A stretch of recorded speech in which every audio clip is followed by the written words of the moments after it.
Hello बच्चों, एक commerce में आपका स्वागत है।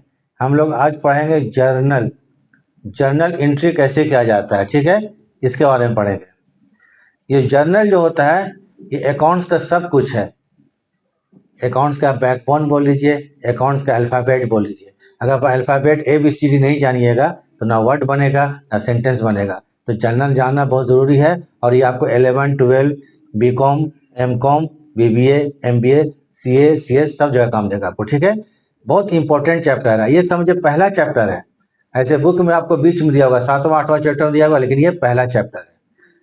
तो हम सीधे पॉइंट पर आते हैं, ज़्यादा इधर उधर की बात नहीं करेंगे। ठीक है, जर्नल क्या होता है? जर्नल क्या है? बिजनेस में जो डेली का ट्रांजैक्शंस होता है उसको डेट बाय डेट लिखना या सिस्टमेटिक वे में लिखना ही जर्नल कहलाता है। ठीक है, और ट्रांजैक्शंस क्या होता है? ये एक सवाल भी रहता है, ट्रांजैक्शंस मतलब लेन देन। जैसे मान लीजिए A B को 1000 का गुड्स बेचा, A ने B को गुड्स बेचा, तो A B के बीच क्या हो गया? गुड्स का ट्रांजैक्शंस हो गया। इसी को बोलते हैं बिजनेस ट्रांजैक्शंस। तो जर्नल क्या होता है? जो बिजनेस ट्रांजैक्शंस होता है उसको सिस्टमेटिक वे में, साइंटिफिक वे में लिखना ही जर्नल कहलाता है। ये एक सिंपल आपको डेफिनेशन हो गया। अब जर्नल बनाने के पहले हमें जाना पड़ेगा kinds of accounts. Kinds of accounts, accounts कितना प्रकार का होता है, कितना तरह का होता है? तो अकाउंट्स 3 तरह का होता है, personal account, real account and nominal account. Account 3 तरह का होता है, personal account, real account and nominal account. इन्हीं तीनों अकाउंट्स को अप्लाई करेंगे और हम लोग जर्नल बनाएंगे। ये एक्चुअली में ट्रेडिशनल रूल एक तरह से बोला जाता है इसको। ठीक है, और यही ज़्यादा आपको एप्लीकेबल है।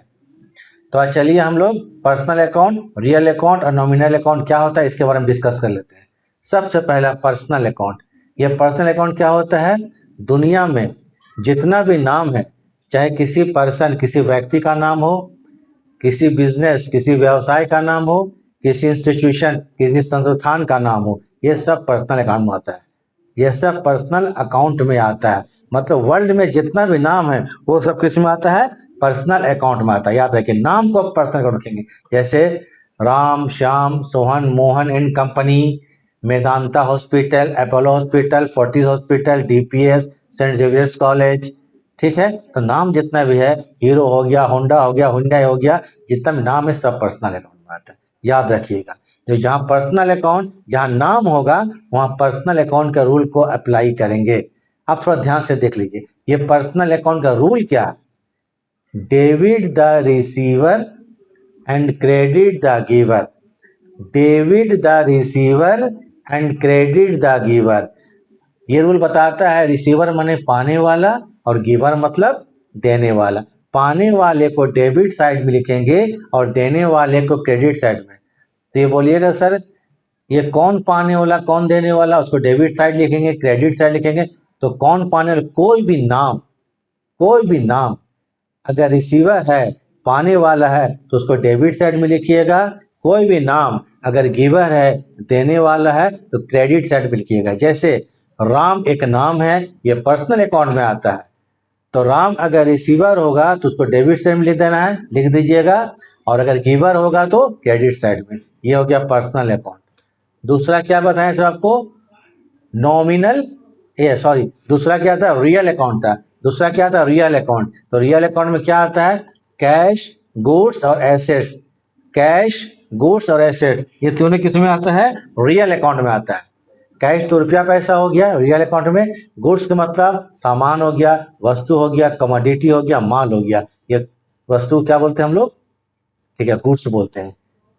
एसेट्स, ये तीनों चीज। एसेट्स क्या होता है इसको हम लोग आगे डिटेल में तो पढ़ेंगे, फिलहाल समझ लीजिए। इन फ्यूचर जिससे व्यापार को कुछ हासिल होने वाला है, कुछ प्राप्त होने वाला है, कुछ रियलाइज होने वाला है, वैसे सभी चीज क्या कहलाता है?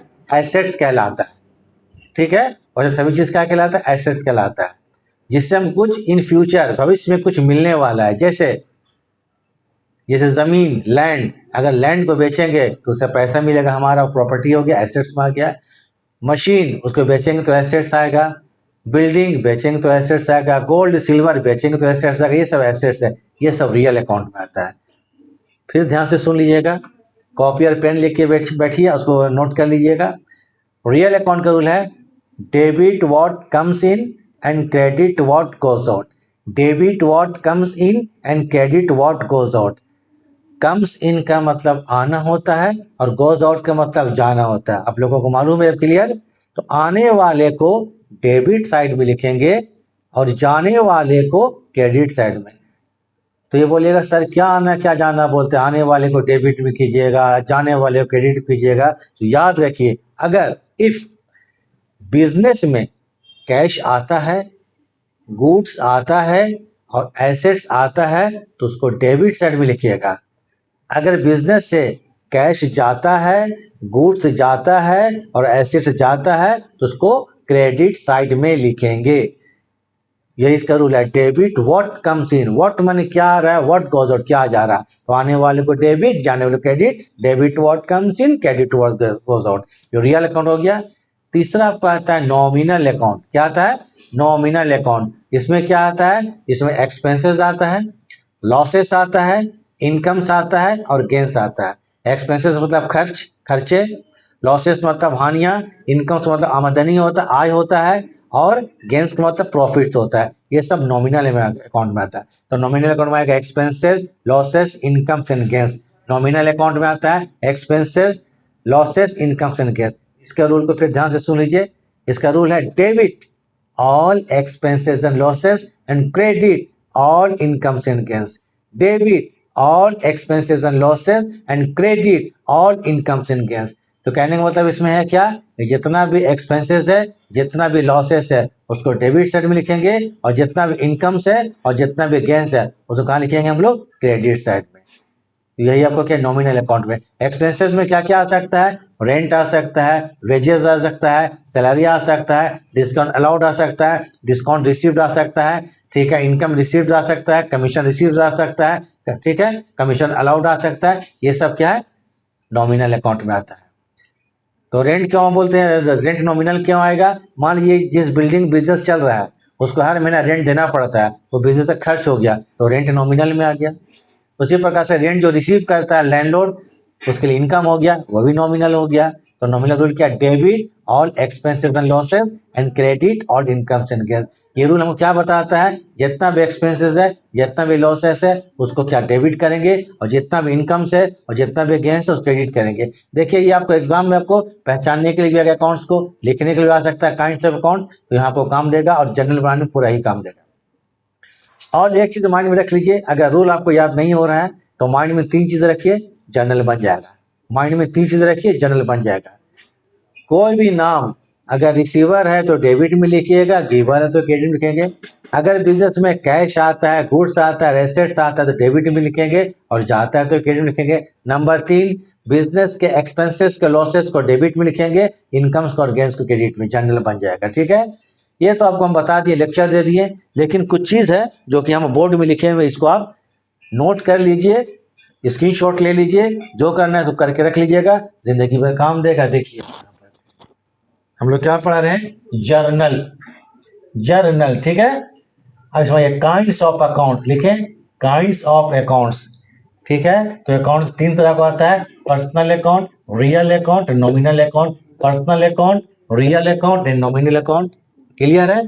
तो पर्सनल अकाउंट में क्या क्या आता है? पर्सनल, देखिए अकाउंट लिख लीजिएगा, यहाँ छूट गया हमसे।